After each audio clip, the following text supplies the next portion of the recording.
కట్టి తీర్చాలిరా, చదువుతోనే సమాజాన్ని మార్చాలిరా. జ్ఞాన ఖడ్గమును మించిన ఆయుధమే లేదురా, జ్ఞాన ఖడ్గమును మించిన ఆయుధమే లేదురా.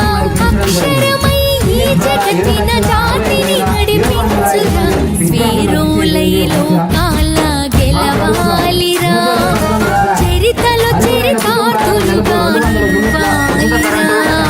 వీరులై లోకాల గెలవాలిరా, చరితలో చరితార్థులుగా నిలవాలిరా.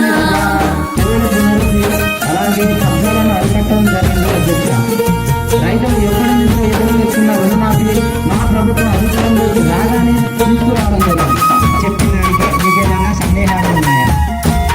మన గౌరవనీయ ముఖ్యమంత్రి గారు చెప్పినట్టు మహాలక్ష్మి పథకం ద్వారా ఉచిత బస్సు ప్రయాణం బడిని నీ అమ్మ ఒడిగా తలవాలి